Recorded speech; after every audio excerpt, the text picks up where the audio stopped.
Hello everybody, Neon here from Artifact Academy. Today I have for you an interview with Elyot Grant of Lunark Studios, who are the makers of Prismata, a strategy game that has entered early access fairly recently. You can find it on Steam, but he's somebody who I actually encountered on the Artifact Reddit, and I learned a little about the game that he was behind, and I said, hey, you're somebody who's involved in game design. What are your thoughts on Artifact's game design, what we know so far about it, and some of the choices they've made in their mechanics, etc.? And he seemed to be pretty happy to talk about it, so we got a chance to do an interview a couple days ago, and able to post this right now for all of you to check out and see our thoughts on it. Hopefully you find it interesting. There's a lot of great content in there, I felt, and I had a lot of fun doing it. So without any further ado, let's get right to it. The master! Are you ready to have some fun? Let's go to work! Hello everybody and welcome. This is Neon here for Artifact Academy, and I'm joined today by Elyot of Lunark Studios. How are you doing tonight? I am wonderful tonight. Nice to be here. Nice to be here with you too. We're recording at midnight, by the way, which I think is just an interesting thing. Apparently, we're both just insomniacs, and this is works well. But maybe by the end of the cast, we'll get a little bit deranged. But for right now, I think that we're both nice and fresh for a midnight interview. Yeah, I'm great. I do a lot of great work at night, so yep, happy to be here. Very. Okay, so who are you? Is a really good place to start out with.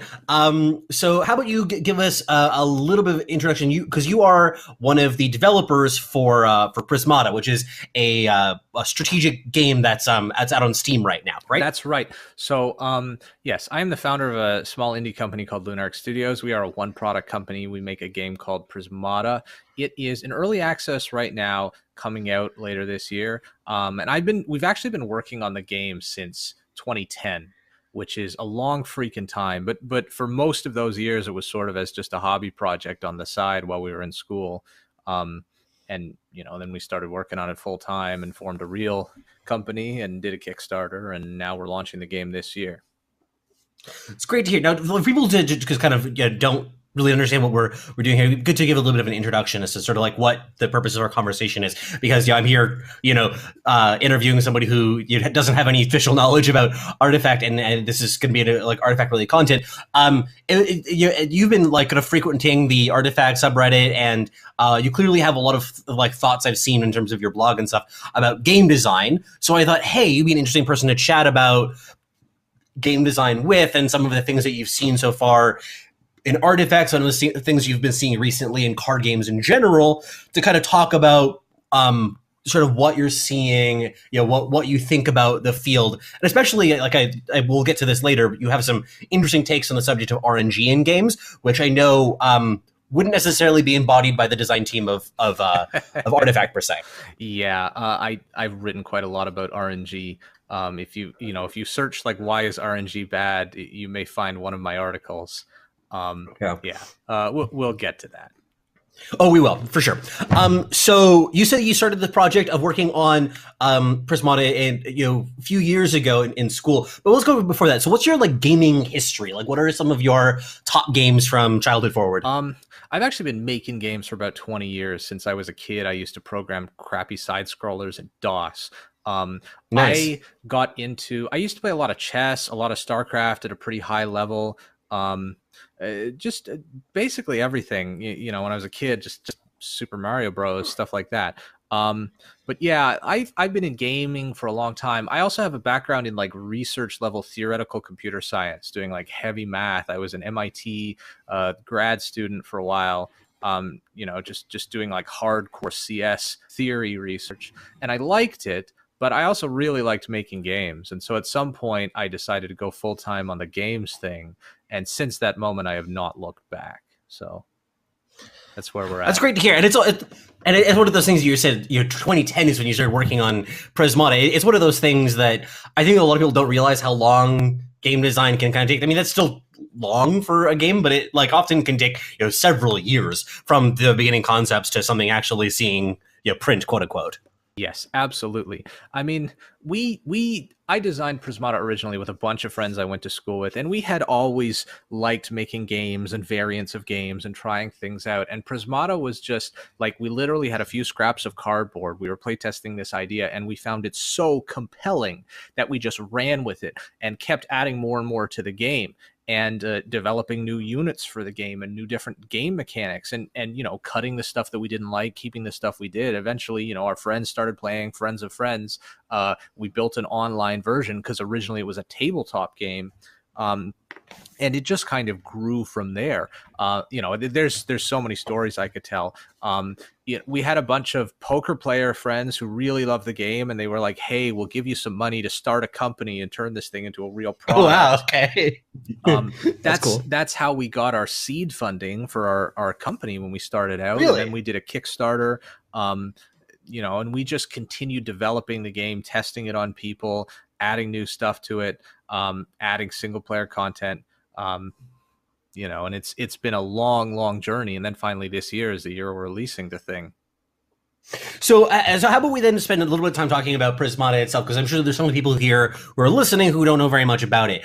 It's a game that I personally actually just picked up last week, honestly, and I've since then just got really hard into it because it's been a lot of fun. So just give me your elevator pitch of the game, of what people would expect and what kind of players you think would like it. Yeah, so typically we're a game that Hearthstone and Magic players like. But our game has no randomness and no pay to win. It is a turn-based strategy game where neither side has an advantage over the other by buying cards and building a deck.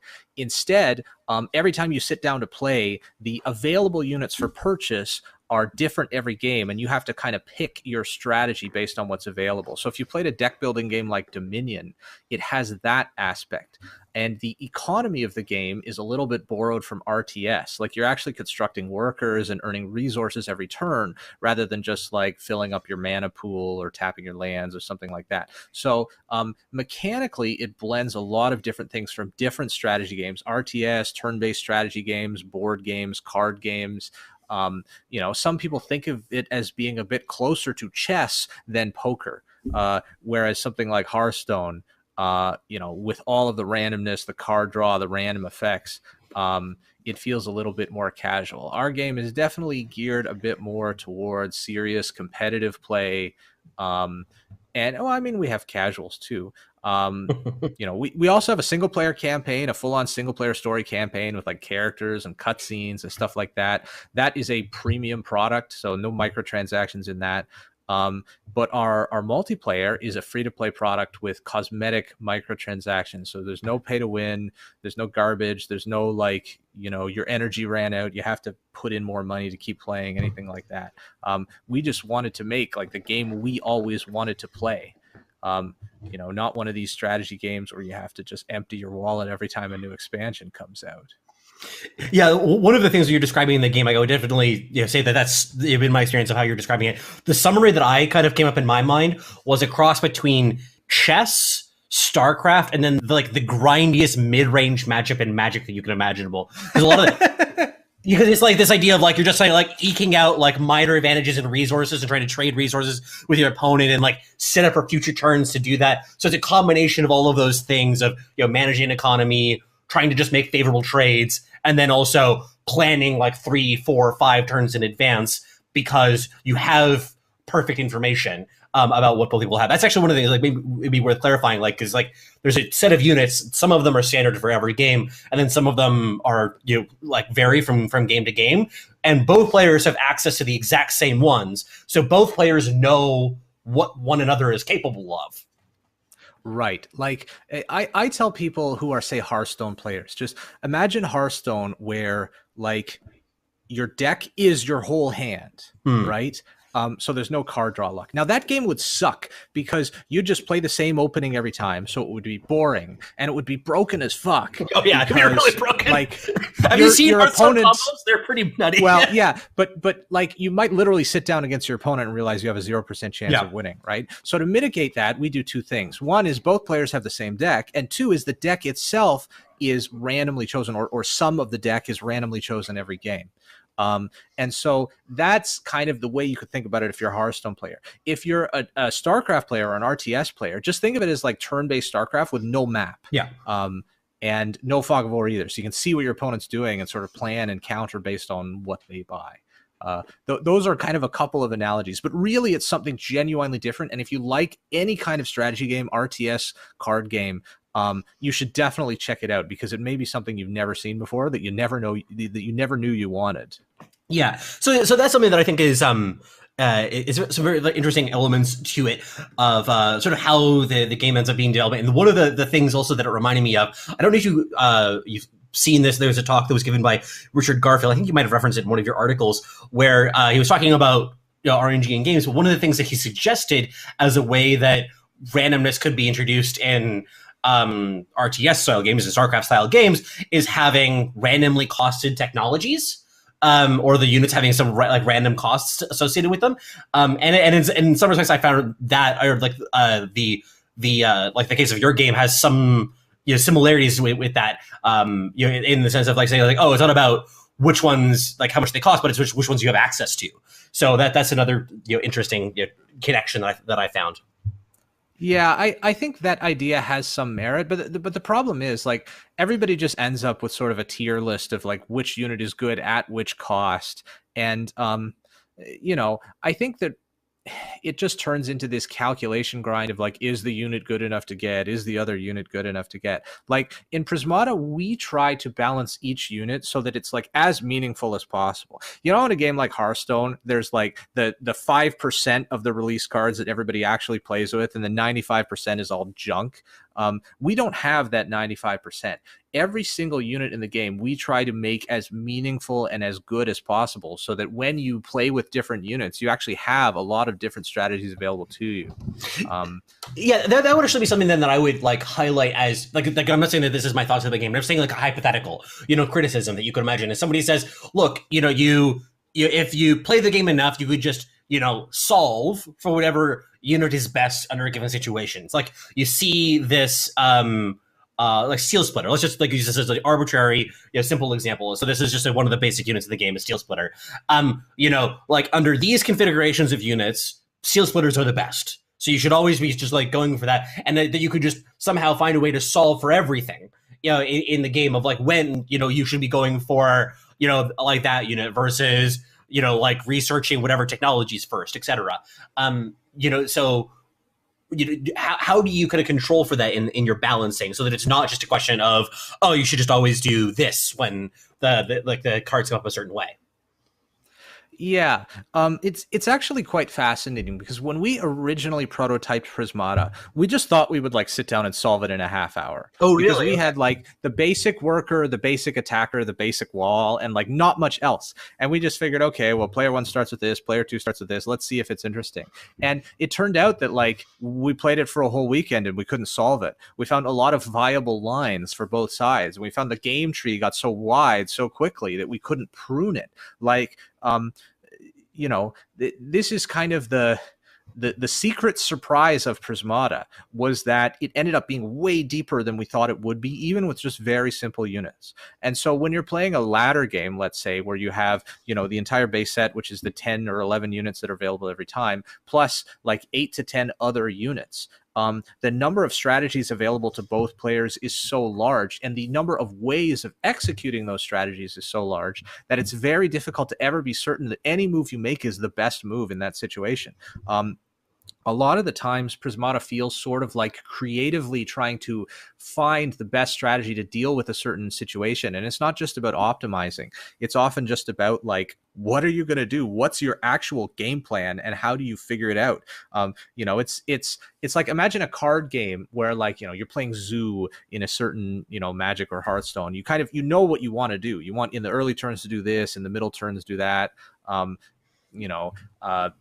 And if you get wiped, do this, right? In Prismata, you have to develop that type of game plan every time you play. And that's where like most of the skill comes in. It's not just about microing and optimizing how you attack and defend with each unit, but about like formulating a plan and executing it well. Yeah, that is definitely something that like is definitely maximized in perfect information games as well, because it is something that, you know, in games like Eternal or Magic or Hearthstone, as soon as there's hidden information, you can like you can only kind of go your decision tree so far, right? You know, because it's something that, like, you know, I Well, mean, you can go a certain, you know, distance, of course, and especially in Hearthstone, like there are some decks that you know all the contents, especially those are like your particularly you know, the types of combo decks. You're like, okay, like this is more or less the contents of their hand, but you know, so that's something that ends up being a pretty big difference, I think, in the style of gameplay. Well, yeah, Hearthstone definitely has some of those moments where you're like counting outs or you're counting your opponent's outs or trying to decide whether you should, you know, play a control card this turn or wait. And I think those decisions are among the most interesting in Hearthstone. But I remember one time in a tournament that we were helping to host and cast, late in the game, there was this game where you know, one guy knew exactly what was in the other guy's hand, and they were down to, you know, the last little bits of fatigue, and there was no randomness involved. At that point, the game was essentially, for all Solved, intents and yeah. purposes, a deterministic, perfect information game. And like it was one of the most interesting like chess games involved. I think it was Gara and maybe Kalento or maybe another player. And I just remember thinking, like, you know, that was actually the moment that I sort of saw as, this is what type of game I want to play, right? This to me is the most interesting fragment of Hearthstone, and Prismata just happens to be a game that's kind of all about that. Yeah. So I think that that's a good way to describe, you know, Prismata. If you haven't checked it out so far, you can find it on Steam, right? Is the where most people would find it. Yeah, so like let me explain what we're doing with the product and the release. Right now, we are in a paid-only early access. Later, it will go free to play. Now, if you join the paid-only early access, you get the premium content, which is like the full single-player campaign, a bunch of online stuff. But if you want to wait, there will be a free version available later. And I do happen to sometimes give out keys to people on Reddit if they ask me for keys. Yeah, who would be asking you for keys on Reddit? We do a bunch of what kind of giveaways. randoms? We'll probably be doing. Yeah, we'll probably be doing a free weekend in a couple of weeks. But for sure, if you ding me on Reddit, I can send you a key if somebody's really impatient or interested. Yeah, actually, full disclosure, how I actually started talking with Elyot is I was playing the game because somebody gave me a key, and there some friends of mine were asking, like some Discord friends of mine were asking, I was like, hey, can we get a keys? And I'm like, yeah, sure. I just saw him on Reddit, so I was gonna go ask him, and that's what led to this. But so that's really good, and it's interesting to kind of like hear, you know, where these things progress. You know, check it out if you have it on a chance. But like that'll kind of be the talk about, you know, Prismata itself, which I think is a good, you know, sort of context for things. We just wanted to spend the rest of the time talking about sort of broader thoughts and opinions on game design in general, and also like specifically in the context of Artifact, then also other TCGs that are sort of around. So I think that's actually a good thing to kind of start off with and putting this out there is, how do you, as a game designer, kind of feel about other games kind of existing in general? Because it's one of those things that you could kind of imagine as like, oh, you know, like everything's kind of competition, but you also could go crazy with the fact is like, well, there's obviously going to be a lot of competition. I can't just like be super suspicious of everything. So how do you approach thinking about other games? So like, here's an interesting story. When Hearthstone was announced, that was actually one of the things that made us decide we should go full-time with this game. Because we figured, you know, if Hearthstone gets announced, we're not seeing it as a competitor. We're seeing it as a product that will grow the genre and grow the audience for the type of game that we want to make. And our goal is not to make as much money as Hearthstone. Our goal is to make 1% as much money as Hearthstone, right? Like that would be freaking great, right? We're a tiny little company. We're not Blizzard. So if we can make a product that appeals to the same audience but is a little bit different or is a little bit niche or has something that's different, then that for us is very good. And we were very happy that Hearthstone came out. Now, then all these like Hearthstone clones came out to try and sort of take advantage of the popularity. And you'll see that whenever something becomes unexpectedly popular. And I don't necessarily see Artifact as falling into that category. But I do see like sort of trends in the market and the audience. Like a lot of older gamers, especially, they want short duration gameplay. They want not gameplay that focuses on dexterity as much like RTS games did. They want just to be able to chill out and play a game for 10 minutes. And I think we've seen a lot of games Like idle games, for example, got really popular in the last decade. Even things like visual novels. There are different types of gamers that want different experiences, and Hearthstone is definitely filling a void for a lot of people. But it's like we are constantly paying attention to what's coming out, what's available, what's being announced. Almost every game in this category I've played, or I've watched a lot of gameplay on Twitch. We know a lot of the developers too. It's something we got our ear to the ground on for sure. Yeah, it's important to understand that it's not just viewed as like, their Coke and your Pepsi. It's a question of also like it's an ecosystem, and it's true that players do prefer one over the other, but it's also something that there's also a certain degree of the more that people are just excited about strategy games, the better it is for you. Absolutely. So that's good to hear. And I just think that that's an important thing to kind of go to the context of this, that you're not just like, hey, I'm, Prismata's, developer, so I'm just here to talk about how great it is. And I'm going to, crap on Artifact to try to, push it down. Like that's not. I have very little crapping on Artifact to do. Oh yeah, okay, that's good to hear. But I could crap on Hearthstone all day, but like, couldn't we all? At the end of the day, like when we saw people asked about what they didn't like about Hearthstone, the number two answers were the pay to win and the RNG. And so we found ourselves uniquely positioned as a product that can offer a solution to both of those issues. So. Yeah. So I think that we'll spend some time now talking about like those two are some of the big ones that are elements of it. So let's start with the RNG and game design, because this is an interesting topic, and people who have been following my content before, I have a video out on my YouTube channel that talks about the philosophy of Richard Garfield's game design. So that's sort of summarizing some of his thoughts on things. So there's a section in there that talks about his thoughts on RNG and luck in gaming. I wrote an article that's on the same topic that you can find that on Artifact Academy. And there's a bunch of stuff. I'll leave links below in the description of the video to all this stuff. So I've written on the subject a lot. And there's a lot of great content out there. But for right now, for this conversation, let's sort of set the plate as to like what the real question is around here. So first off, like, why do some games have randomness to them? Like, what would we just just looking from that perspective, and not in terms of your particular stance on it, but what would you say is the reason why some games have randomness to them?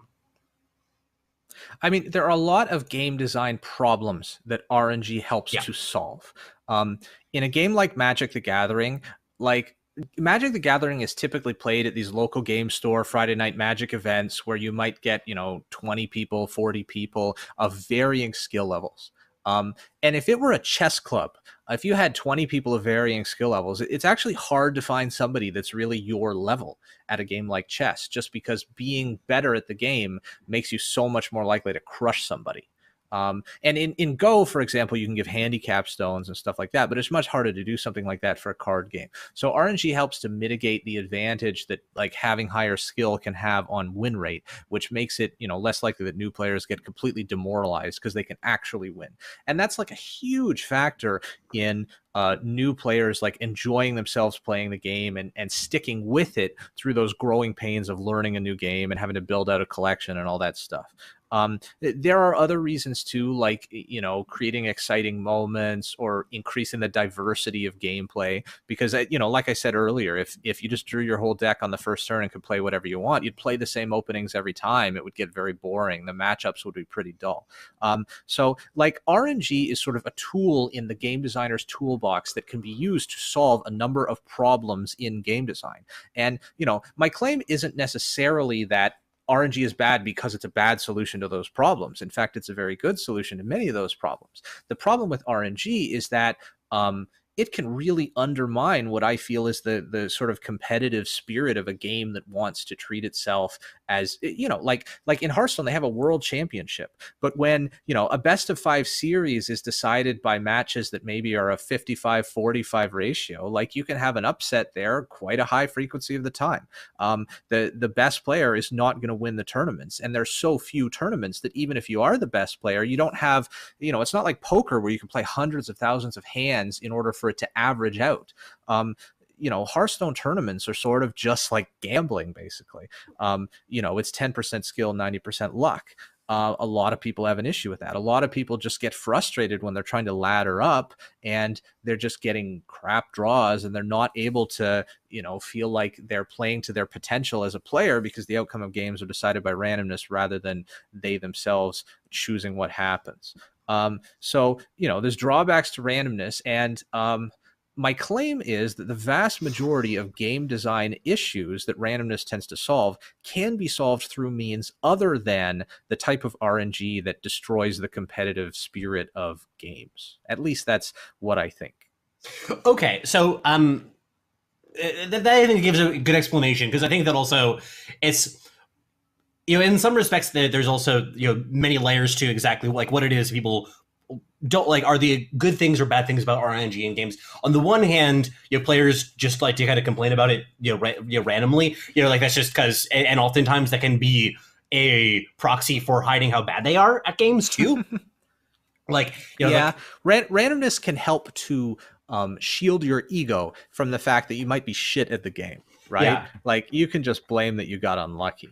Yeah, like I was talking to somebody recently who says like the only reason I lose with my control deck is when I don't draw the answers that I need, and it's like I feel like you're just describing control decks here. Maybe it's a bit like you should be thinking more about deck construction or the way that you're sequencing your answers and stuff like that. You're just thinking about it in terms of I just need to draw this stuff. It's like maybe that's a simplistic way of viewing it. But the question is like becomes then also sort of like where the game is trying to position itself.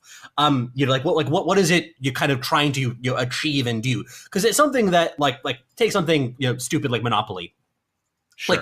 Like Monopoly by many scores is a whole very bad game outside of the randomness to it. But like the game is in no way, shape, or form like trying to be a real battle of wits competitive. It's kind of just something that you do with friends or family to kill some time.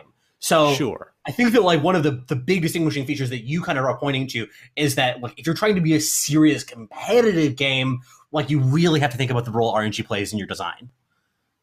Well, and I think it's not just about tournaments and leagues. It's also just about laddering. Like the main way that a lot of people experience Hearthstone is by playing ladder. And when you're trying to have a serious competitive ladder and your position, especially when like invitations to tournaments are decided by who's number one at the end of the month, and your position or your ranking in those last few hours are just going to depend on whether you got lucky in your last couple of games. Mm-hmm. Like there are serious issues with randomness as a way of deciding like who's the best at a game. There are so many people that blame RNG because it's responsible for a lot of their bad moments. But I also think that like once you've tried the other thing, right? Once you've tried Prismata, I just can't go back to playing Hearthstone or even Magic because I find that the number of hours I put into the game versus the amount of satisfaction I get from actually getting to interesting positions and making good decisions and winning because of my good decisions or losing because of my poor decisions. I just found that to me, it's just such a more valuable way of like using my time as a gamer rather than just, watching dice roll or watching a random Markov chain evolve. So with that, though, in some respects, I see Hearthstone and Magic being kind of slightly different problems in the randomness. One of the things about like Hearthstone that is the people don't, I think, kind of really appreciate how the randomness in Hearthstone sort of works is in some respects the game, the core game engine of the game is actually very low variance. You have a small deck size, you have a very generous mulligan rule, and you have a hero power to offset bad draws. The difficulty is that in order to compensate for the fact that the games will become extremely dull and extremely repetitive, they often have to put in some cards that sort of amplify the variance. So like what cards that you can only put one copy of it in your deck, or cards that have an explicitly random effect on the game. And that seems to be like kind of deliberately put in there as like, hey, let's add a big dose of randomness, like sort of superficially, just to make the game more exciting. I don't think that the purpose of those randomness from a game design perspective is to increase variety in game experiences in that sense. I think it's a lot of to create these excitement moments That too. where like a low probability event happens and it completely turns around the game, and it, you know, gives you this rush of adrenaline.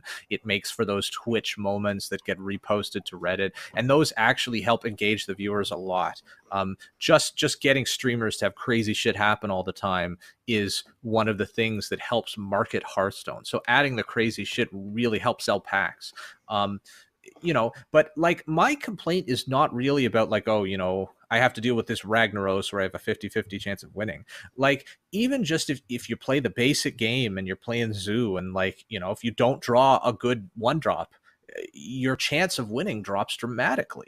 You know, if you get a crappy mulligan, you could be in a situation where your chance of winning is 10% after 2 turns. And you know, it's like I compare it to League of Legends. In that League of Legends, there's often situations where you have like a 3% chance of winning. Like you're completely getting dumpstered by the other team, and you just keep playing in hopes that they like make a mistake and maybe you can come back. And, you know, 97 times out of 100, you're just going to get dumpstered. And more often than not, it's going to take a long time because the other team's playing conservatively because they don't want to mess up and allow you to come back, right? So like you just end up being dragged through the mud for like 15, 20 minutes, and that's no fun. And Hearthstone is the same thing. You know, you get a bad draw, like there's nothing you can do. You can hope that something happens, but 9 times out of 10, you just get your face dragged through the mud and you have to queue up again. And you think, you know, screw this RNG.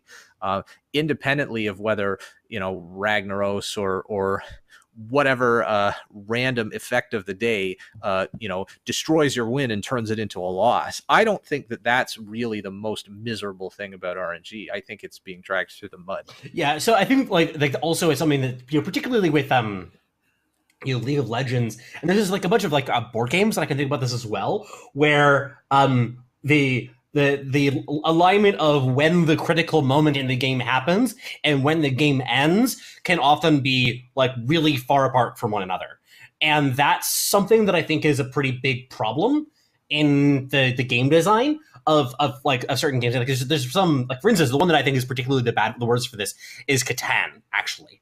Because okay, like there are like you've played Catan, right? Yep. Yeah. Okay. So for people who haven't played it, if you're playing a 4-player game of Catan, especially like the base set of the game, almost always one of the 4 players has about a 10% chance to win. You know, like 3% chance to win from the first turn of the game. You know, there's usually one person who just gets dumpstered from the beginning. You know, I mean, like, has that been your experience, or is it? Yeah, I honestly don't play a lot of 4-player. No, I know that's yes. totally fine. But like, and I can understand the reasons why. I like. There's a lot of people who like Catan a lot more than I do. I have problems with it. But like that's one of the elements of it that I find so frustrating, because if you're playing 4K player Catan, there's going to be one person who's kind of left off kind of in a corner and has no availability to really make any progress in the game, or get some unlucky rolls in the first few minutes, and as a result has to sit there for, you know, whatever it is, an hour, and lose, you know, for that entire time. Yeah, and I mean, here's where the RNG comes into it, right? Because in chess, when a player like loses their queen, they just resign, right? Yeah. They're not going to play on hoping that their opponent screws up and loses their queen, because they respect their opponent, right? At least at a high level. And Prismata is kind of the same. Like if you get breached and you just get completely annihilated, you just resign. It's the same in StarCraft, you know? If you like, you know, your opponent has 4 bases and they just kill your 3rd and now you got nothing, you know, you just resign, right? It makes the experience of losing a lot less unpleasant by shortening its duration. Yeah, so in some respects, I could also see like this is a sort of a 2 sides of the same coin thing of comparing the like one of the things that, you know, the Garfield, you know, lead designer for Artifact, and Mark Rosewater too, lead designer for Magic the Gathering, you know, points to is like, it's like, well, those moments where you have this low probability of winning and then you come back are amazing. And then you're kind of saying, it's like, well, that's not accounting for the, you know, large percentage of the time that you sit there and lose. And, you know, you can kind of like there's obviously like validity both of these things, like the, you know, exciting moments where you know, run hot and, you know, pull out of the bad situation are really exciting. And those are really dramatic, you know, fun moments, and like also do require a lot of skill too. Like if you correctly play your outs for multiple turns, and fade the lightning bolt and try to get exact lethal right before your opponent gets lethal, like that's really exciting. And skill intensive too. But you're kind of saying like, yes, it's true, but that's kind of discounting all the time that you're miserable. I mean, people often remember their most memorable experiences, right? The things that are most salient, that one top deck that allowed you to win the tournament. And that's fine. But like Prismata has a lot of those moments too, and they're not necessarily created by a top deck. They're created by like, oh, I offered this really risky gambit and my opponent decided to take it and then they lost, or they decided not to take it and they lost, or I made this weird tech switch in the middle of the game and it somehow won it for me. Like, people do have these battle stories about crazy Prismata matches that they won, sometimes where they were down to one worker left and they built stuff up with it. It just comes in a different form. And I think that any game that is designed well will have exciting moments, and it's not necessary for randomness to be a part of the source of the excitement. So how about that we talk in some respects like the specifics of the way in which RNG is implemented in Artifact? Like how you're familiar, like have you been following kind of the details of like what's been revealed so far about the game mechanics and such? Yeah, roughly. I mean, so there's card draw randomness. There's that initial placement of the minions in the lanes. And I guess the stuff that's in the shop is also random, attacking right? is random too, in terms of the variety, like the targets that they're attacking. Yeah. Like most of it seems, I don't know, like I'm worried about the shop. If something you really need is in the shop and it comes late, that feels like it could be frustrating, but we'll have to see. Like, I think this is very much a Garfield style game. I've played some of his board games, for example. He likes these types of mechanics, and they do make for interesting player choices and decisions. Whether or not it leads to a lot of frustration, we'll have to wait and see. I mean, there's so many games in which RNG has been the source of frustration. Wherever RNG exists, somebody will find a way to complain about it. So, I'm not expecting anything that different. But I think a lot of the design problems of Magic, for example, like Mana Screw and stuff, modern games don't have those problems, at least. So I do think designers are getting better. So I don't know. I have some hope that maybe Artifact will be a good implementation, but we'll have to see. Yeah. So one of the things, actually, maybe why don't you just elaborate on that? Like what you were saying about like a very Garfield design, a very Garfield mechanic. What do you mean by that? I'm actually just wondering. What's the game I have like literally on my shelf right behind me? King of Tokyo. Yeah, that's a Richard Garfield game. It has some like crazy busted ass random mechanics that can just like completely kill your opponent if you get lucky enough for them to happen. It's sort of a dice rolling and re-rolling game like Yahtzee. Yeah. And it does create these moments that are just, face melting frustration / exhilaration. But I would never want to, try to be the best competitive King of Tokyo player, right? It's just not that kind of game. So we'll have to see where we lie on that sort of fine balance between too much or fair enough. I think the one thing that's never going to happen is we're going to never see games where you have the poker effect of you could play 100,000 hands and it will actually average out. That's kind of the problem. It's never going to average out in games where the duration of a match is 10 or 15 or 20 minutes and you're only playing one of them at once, and tournaments are best of fives. Like it's just not going to happen. Well, so one of the things I also think about in terms of these different types of games, because to me, I actually sort of think that they all are